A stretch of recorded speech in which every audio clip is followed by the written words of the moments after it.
Primero agradecer a la comisión organizadora por la invitación. Hemos tenido una semana bastante fructífera con muchas ponencias interesantes de compañeros historiadores que creo que es bastante importante de resaltar. Bueno, yo estoy aquí para hablar sobre las plataformas digitales y la divulgación de la historia, en específico en las redes sociales. Creo que hoy en día, como ya lo mencionó Iris y también en la mesa anterior con profesores Omar Rojas también, hay una necesidad por querer divulgar temas de historias, no solamente porque creo que también hay mucha recepción por parte del público, o sea, la gente quiere consumir temas sobre historia y no solamente a través de libros de divulgación, YouTube, Facebook, Instagram, TikTok, sino también en muchas producciones audiovisuales, ¿no? Un clarísimo ejemplo de ello fue El Último Bastión, que ahora está en Netflix, por cierto. Entonces, hay una necesidad por este tipo de contenido. Y hoy quiero hablar sobre mi experiencia desde Taller de Historia, que es una plataforma digital fundada y dirigida por mí que explora una mirada distinta dentro de la divulgación. Aquí hablamos sobre historiografía, hablamos sobre teoría de la historia y metodología, que son temas que para muchas personas podrían ser poco comunes de hablar porque es algo muy característico del oficio del historiador. Entonces, creo que transmitir este tipo de conceptos o ideas acerca de historiografía, teoría de la historia y metodología es un punto de inicio para poder comprender qué es la historia hoy en día en pleno siglo XXI. Entonces, vamos a hablar de eso hoy. Quisiera comenzar con esta pregunta, que en verdad es muy amplia, es ¿por qué divulgar? ¿No? Creo que es importante plantear esa pregunta también porque es evidente, como lo dije al inicio, que hay una gran demanda de personas interesadas en los temas de historia, que día a día consumen este tipo de contenido principalmente en las plataformas digitales. Nada más tenemos que entrar a YouTube y buscar videos, no sé, sobre la Guerra del Pacífico o el Imperio Inca y ver la cantidad de millones de reproducciones que tienen estos videos. Entonces, si hay demanda por este tipo de contenido, quiere decir que también hay gente produciéndolo y transmitiendo información a un público masivo en las redes sociales. Pero algo que también es sumamente real es que en los planes de estudio de muchas facultades de historia, el tema de la divulgación es algo casi inexistente, ¿no? Por lo que la acción de divulgar como tal no está recayendo en los historiadores, sino más bien en aficionados a la historia o en comunicadores. Que de hecho esto no tiene nada de malo, es algo totalmente normal, ¿no? Quienes tienen dones de comunicar lo pueden hacer y es algo súper positivo. Solo que dentro de esta ecuación también lo que se esperaría en teoría es que fueran los historiadores quienes ocuparan este rol porque son los que manejan el contenido, ¿no? Y saben dónde encontrarlo y cómo gestionarlo, pero en la práctica no ocurre. Pero más allá de la profesión que tenga el divulgador o la persona encargada de transmitir este tipo de temas, el objetivo de la divulgación es democratizar el conocimiento, ¿no? Que este llegue a más personas y que estas personas desde su propia autonomía sean capaces de tener una opinión crítica sobre un tema de nuestra historia. Entonces, mucha de esta divulgación científica, que es el término general, ocurre también en otras disciplinas como el derecho, la sociología, la medicina, que tienen sus propias herramientas para poder transmitir este conocimiento. Pero en el caso de la disciplina histórica, también hay algunos criterios particulares que tenemos que considerar. Y para eso quiero que volvamos a un punto de partida en la ciencia histórica, que es cómo se construye el conocimiento histórico. Y aquí he planteado yo una ruta que para muchos de los que estamos aquí, quienes estudiamos la carrera de historia, es de los primeros ciclos, ¿no? Es cómo construir este conocimiento. Vamos a teorizar un poquito de manera un poco más, bueno, sin tanto concepto difícil como podríamos decirlo, ¿no? Por ejemplo, tenemos aquí el punto de partida es que ocurre un acontecimiento, un suceso, un hecho. Para fines de esta presentación vamos a tomar estos términos como si fueran sinónimos. Ocurre algo en el mundo que luego es registrado por alguien, por una persona X, en un formato particular. Tradicionalmente esto es escrito en un documento, pueden ser cartas, una nota periodística, en fin. Este registro que narra o cuenta lo que ha sucedido se va a convertir luego en una fuente de información. Esta fuente de información obviamente va a ser revisada en el futuro por una persona, en este caso puede ser un historiador, pero sabemos que puede ser en general un investigador, un sociólogo, que lo va a revisar y con su propia mirada del mundo, con su propia cosmovisión, sus propias creencias y ideales, va a analizar e interpretar esta información para crear un relato sobre lo que ha ocurrido. Entonces, tenemos esta línea, hasta este punto, estos 3 pasos: ocurre algo, se registra, y luego viene el historiador e interpreta lo que ha ocurrido. Y se escribe un relato sobre esto. Hasta este punto tenemos solamente la existencia de un relato que coexisten con muchos otros relatos más. No es el único historiador escribiendo sobre este tema. Hay millones o miles. Hay muchas personas escribiendo sobre este tema y estos relatos coexisten en el mundo. Entonces, ahí he puesto como ejemplo a Jorge Basadre, que ha sido también la figura de este coloquio. Entonces, está coexistiendo muchos relatos. El siguiente paso para cerrar este circuito del conocimiento histórico es el análisis de estos relatos, que ciertamente recae en la historiografía. La historiografía lo que busca es justamente eso, ver qué es lo que han escrito los historiadores sobre un mismo tema, que pueden haber coincidencias, pueden haber incluso mucho debate historiográfico sobre un mismo tema. Lo que ocurre en la práctica al momento de divulgar es que llegamos hasta el tercer paso. Nos quedamos solamente en la divulgación de relatos, de narraciones históricas, que comúnmente se llama también historia, ¿no? Entonces nos quedamos en este punto. Estos relatos que llegan hasta nosotros pueden llegar en distintos formatos. Pueden llegar en forma de un libro, pueden llegar en forma de un artículo o de un manual escolar, que de hecho ese es el primer contacto que nosotros tenemos de la divulgación de la historia. Y para nosotros, para mucha gente del común, este tipo de manual, este libro, este artículo, simplemente se llama historia. No es un relato, sino historia. Hemos hecho esta transposición del término, ¿no? Entonces, algo que se debería priorizar desde mi perspectiva es concluir este circuito, ¿no? Esta serie de pasos y llegar a la historiografía, que es un término en donde nosotros nos centramos en lo que se ha escrito sobre un tema. Tratamos de un poco hacer un contraste de estos relatos para que la gente pueda ver qué es lo que se dice y por qué, por ejemplo, cuando hablamos de la Guerra del Pacífico, lo que se escribe en Perú es muy distinto a lo que se está escribiendo en Chile o se está escribiendo en Bolivia. Entonces, creo que ese es el punto de quiebre para poder hablar de divulgación. Como mencioné, muchos proyectos de divulgación se concentran en la difusión de relatos. Se le da prioridad a los hechos, a los personajes y los datos, lo cual no quiere decir que esté mal, pero es como quedarnos a mitad del camino. No hablamos tampoco de las fuentes, de dónde se sacan estas fuentes, y no solamente las fuentes primarias, sino también las fuentes secundarias, ¿no? Entonces, algo que pasa con este tipo de circuito de divulgación es que el público, la gente que consume este tipo de contenido, se queda solamente con una mirada un poco superficial, ¿no? También solamente se interesan en los acontecimientos, pero no se hacen preguntas un poco más críticas. Por ejemplo, ¿sobre quién recae la narración de los sucesos? Ok, uno podría decir, bueno, sobre un historiador, pero ese historiador tiene su propia manera de concebir el mundo y esa cosmovisión que tiene la va a plantear al momento de escribir. O también otras preguntas como ¿por qué hay algunos acontecimientos o personajes más relevantes que otros, ¿no? Eso sobre todo lo vemos más en el tema de las mujeres. La historiografía peruana, en general creo en todo el mundo, ha priorizado mucho más la participación de los hombres en la historia que la de las mujeres. Ha sido recién, hace un par de décadas, en donde prestamos más atención a la participación de las mujeres.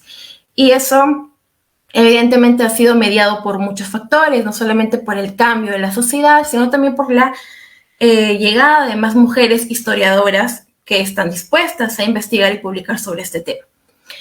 Ahora, entonces, quedarnos solamente en la divulgación de este tipo de relatos puede reforzar algunas narrativas dominantes, ¿no? Como lo que mencionaba al inicio de ver la historia solamente desde el punto de vista de los hombres, o también historias llenas de un lugar común, ¿no? O tratar de seguir repitiendo cosas que son muy criticables, ¿no? Por ejemplo, la idea de que el 28 de julio como Día de la Independencia del Perú.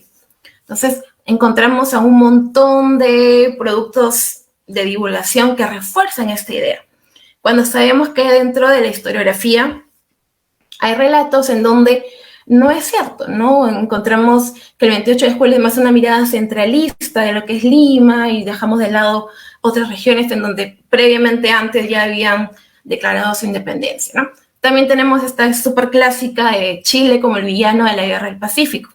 Villano acá en Perú, ¿no? Porque si leemos la historiografía de Chile, por ejemplo, totalmente distinta esta visión. O una más contemporánea y muy debatible es la de el triunfo de Alberto Fujimori contra el terrorismo. Entonces, este tipo de narraciones, por ejemplo, que tenemos sobre distintos momentos de nuestra historia, están mediadas por alguien y por una serie de factores, ¿no? Hago mucho énfasis en esta ruta, que hay que completar esta ruta porque es la forma más eficiente de crear un pensamiento crítico. Nosotros nos quedamos, en la gran mayoría de casos, en el tercer punto. No solamente nos quedamos en los relatos, pero nos falta poner en contraste estos relatos. Y bueno, aquí me gustó mucho esta cita de este historiador argentino, Hernán Apaza, que menciona: repasando los diversos artículos y revistas, los contenidos históricos de las publicaciones de divulgación histórica, los programas referidos a temas históricos, etcétera, observamos que los objetos y argumentos con los que se discuten son los mismos. Entonces nos movemos en un bucle en donde seguimos repitiendo relatos que pueden venir pues desde la época de Basadre, que ciertamente publicó hace, no sé, 80 años, pero la historiografía se renueva, siempre hay debates sobre los temas que no se están visibilizando. Entonces eso también es importante de resaltar. Ahora, ¿dónde queda la historiografía dentro de la cadena de divulgación? Esta es una pregunta que a esto me refiero con la cadena de divulgación, ¿no? Partimos del punto de la producción. O sea, se está escribiendo, los historiadores o los investigadores están escribiendo, investigando temas de diversas índoles. Y luego hay un mediador, que ciertamente puede ser un historiador, pero la gran mayoría de casos, como lo dijimos al inicio, son aficionados. En un sentido positivo, ¿no? Aficionados o gente o comunicadores en todo caso, que acceden a ese tipo de información, porque claro, quienes están en las plataformas divulgando no es que se inventen el contenido, tienen que revisarlo en algún lado. Usualmente es a través de libros, documentales, en fin, lo que esté disponible para estas personas, ¿no? Entonces, estas personas se convierten en un mediador porque están revisando una información que ha sido escrita por un historiador que a su vez ha sido mediador para poder analizar las fuentes que fueron registradas sobre un acontecimiento. Volvemos nuevamente a esta cadena inicial. Entonces, este último mediador es el que se encarga de divulgar el contenido pasando dos filtros a un público masivo. En este caso masivo porque a través de las plataformas digitales el alcance es exponencial, ¿no? Y este público masivo es característico porque yo creo y estoy convencida de que hay mucha expectativa sobre los temas de historia. Si no, no tendríamos tantas reproducciones en canales de YouTube de muchos divulgadores que hablan sobre, no sé, ya lo mencioné al inicio, la Guerra del Pacífico, el tema de la conquista, por ejemplo, el mismo imperio incaico. Entonces, hay una demanda por consumir ese tipo de contenido. Y este tipo de contenido se prioriza en personas o bueno, en canales que tengan esa capacidad comunicativa de lograr, o sea, mantener al público ahí, pendiente, ¿no? Si logras que esta persona te escuche 20 minutos o 15 minutos, o sea, ahí hay algo positivo. Pero es muy importante tomar en cuenta este rol del mediador, ¿no? Porque es un filtro, es un doble filtro después de todo lo que ha pasado. Entonces, creo que actualmente este rol que tiene el mediador resulta insuficiente. No digo que sea negativo, pero resulta insuficiente si lo que queremos es completar toda esta ruta del conocimiento histórico, ¿no? Entonces, nos estamos quedando solo en la divulgación de relatos, pero se quedan en el aire preguntas transversales. ¿Por qué fue narrado así? ¿Quién narró esto? ¿De dónde sacaron esta información? Y muchas preguntas más, ¿no? Entonces, esta pregunta y este análisis son interesantes para un historiador, ¿no? Porque nosotros como historiadores trabajamos constantemente con esto, estamos acostumbrados y es parte de nuestro oficio, ¿no? O sea, siempre estamos contrastando fuentes, preguntándonos por los autores y el contexto en el que surgieron determinadas obras. Pero para el público del común, el público general, estas preguntas pues no son tan comunes. Entonces aquí viene ahora la gran pregunta del millón. Si el público debería, o sea, ser consciente de estas preguntas, debería hacerse estas preguntas o solo quedarse con la difusión de los relatos históricos, ¿no? Mi propuesta mi propuesta para esta pregunta es que sí, o sea, sí se debería fomentar que el público haga ese tipo de preguntas también, porque es parte del pensamiento crítico. Entonces, es importante también centrarnos en este oficio que es muy común para los historiadores, el contrastar fuentes, el revisar información, el preguntarnos cómo surge esto, de dónde lo revisaron y todo ello, ¿no? Son preguntas muy características del oficio del historiador, pero que una persona del común está en la capacidad de hacérselo, ¿no? No es como, por ejemplo, si fuera un doctor, o sea, una persona del común no puede realizar las mismas prácticas que hace un doctor. Pero en este caso, creo yo que con una adecuada comunicación, el público puede hacerse estas mismas preguntas también. Entonces, ese es el punto de partida, creo yo, para poder incorporar la historiografía dentro de la cadena de divulgación. Y aquí tengo algunas citas referentes a esto, ¿no? Acerca del rol del historiador, el oficio del historiador, desde la perspectiva de Edward Hallett Carr, que de hecho es un autor que me gusta bastante y que se centra sobre todo tiene una investigación bastante bonita que es ¿qué es la historia?, ¿no? En donde se habla así, full de teoría de la historia. Entonces, él menciona en su libro esta cita que a mí me gusta mucho y de hecho también cuando he estado con mis alumnos la menciono siempre bastante. Dice lo siguiente: los hechos de la historia nunca nos llegan en estado puro, ya que ni existen ni puede existir en una forma pura. Siempre hay una refracción al pasar por la mente de quien los recoge. De ahí que cuando llega a nuestras manos un libro de historia, vamos a poner un libro de historia, nuestro primer interés debe ir al historiador que lo escribió y no a los datos que contiene. Entonces, antes de preguntarnos qué me están contando, me pregunto, ¿quién escribió esto? ¿Por qué lo escribió? ¿En qué contexto lo escribió? ¿Cuáles son sus sesgos? ¿Cuáles son sus creencias? Y todo ello, ¿no? Porque ahí el historiador es el primer filtro. Luego aparece el divulgador, que es el segundo filtro, como lo vimos en este esquema de aquí.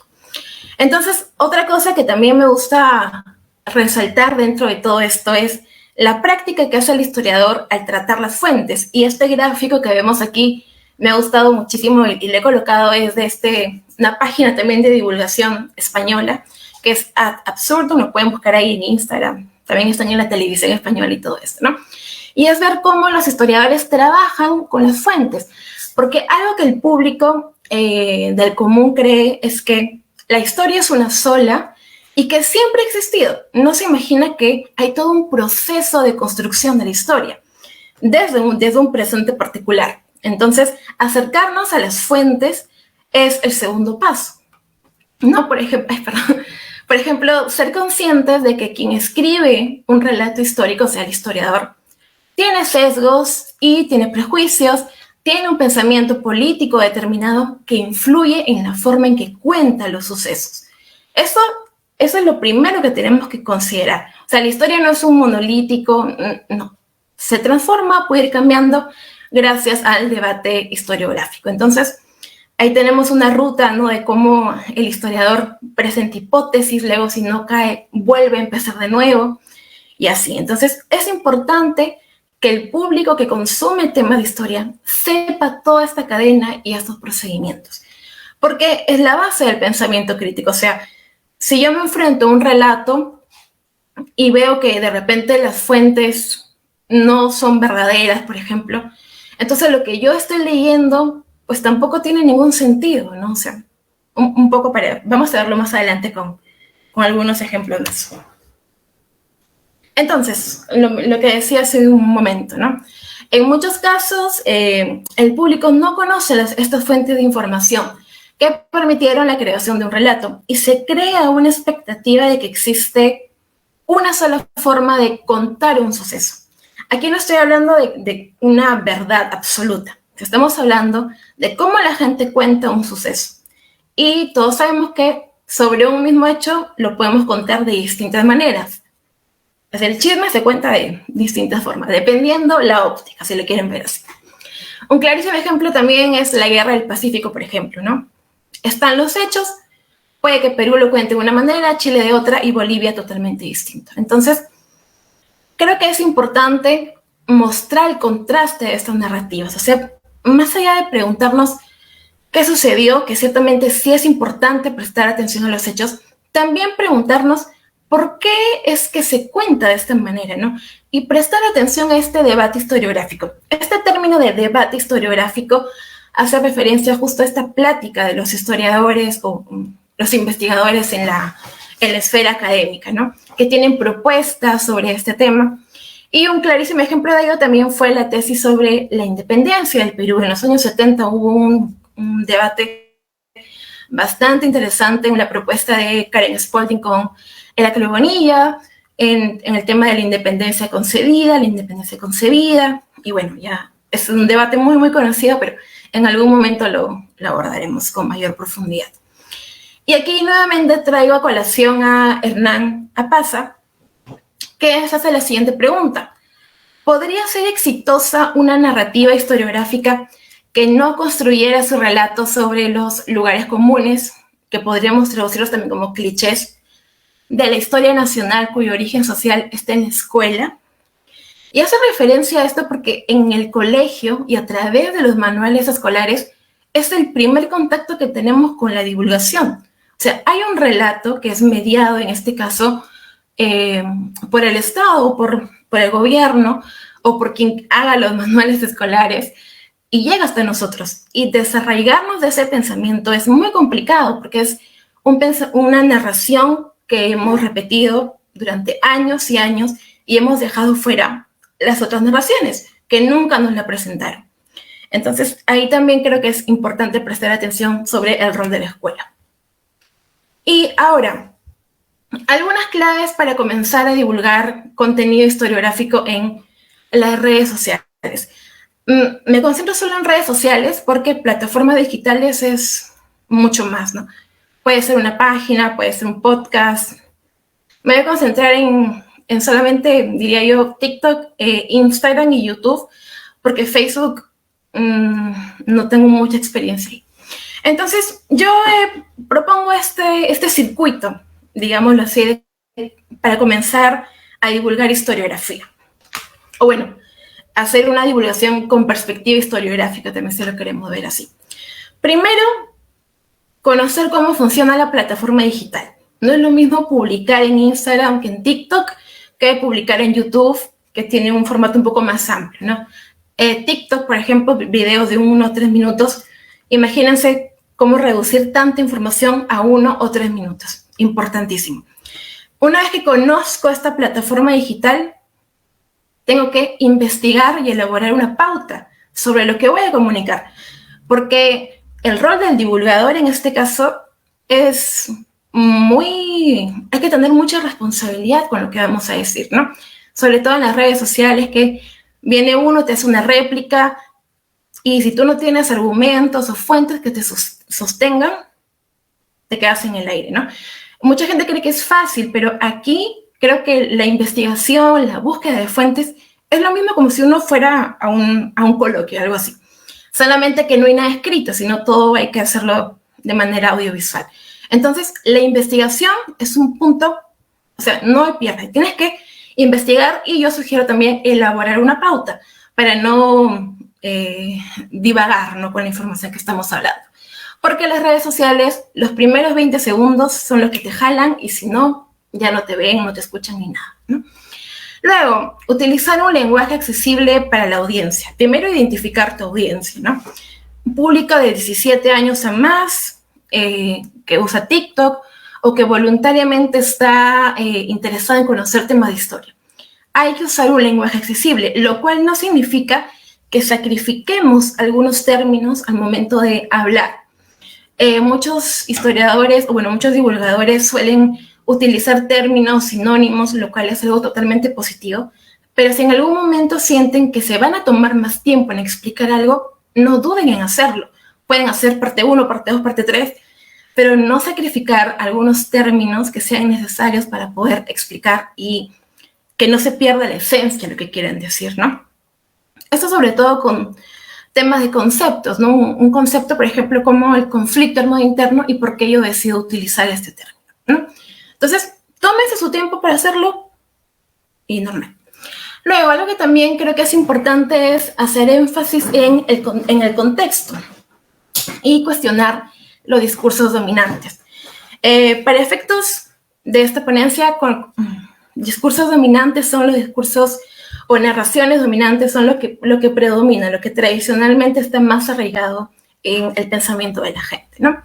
Entonces, hay que contextualizar siempre, decir, en un contexto pasó, en tal año pasó, no obvien ese tipo de información.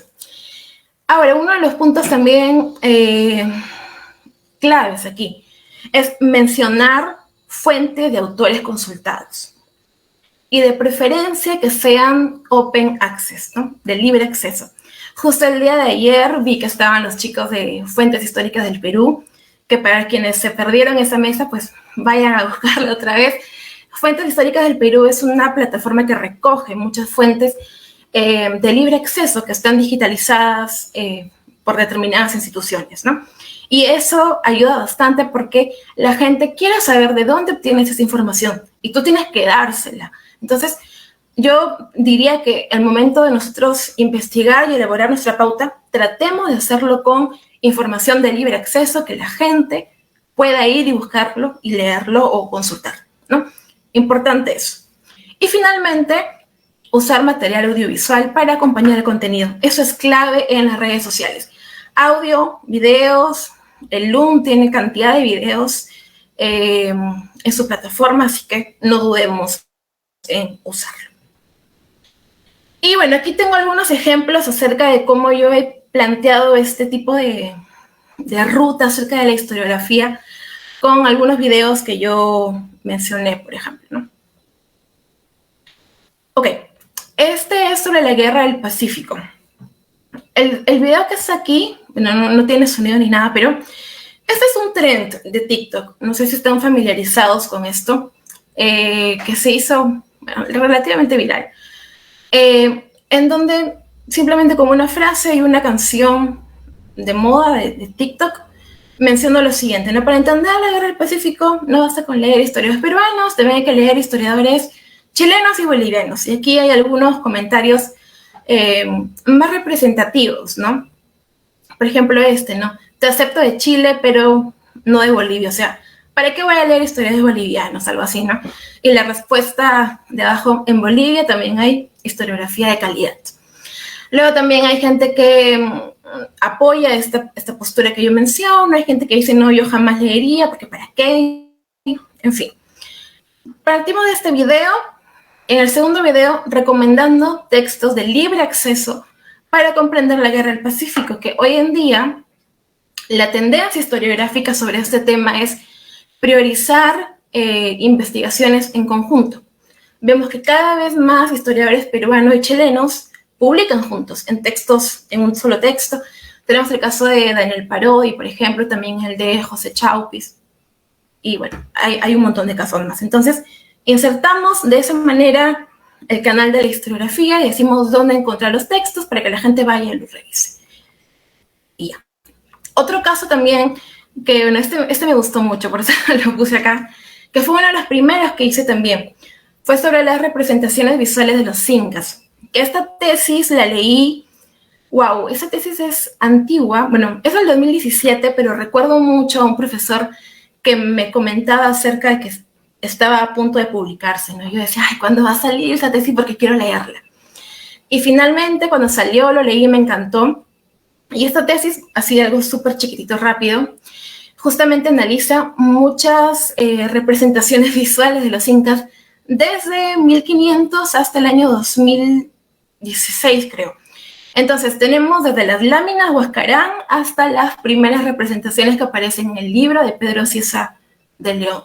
Ahí tenemos en este video una imagen de Brie, o Bray, no sé cómo se pronuncia, de Augusto Brie, creo que es la pronunciación.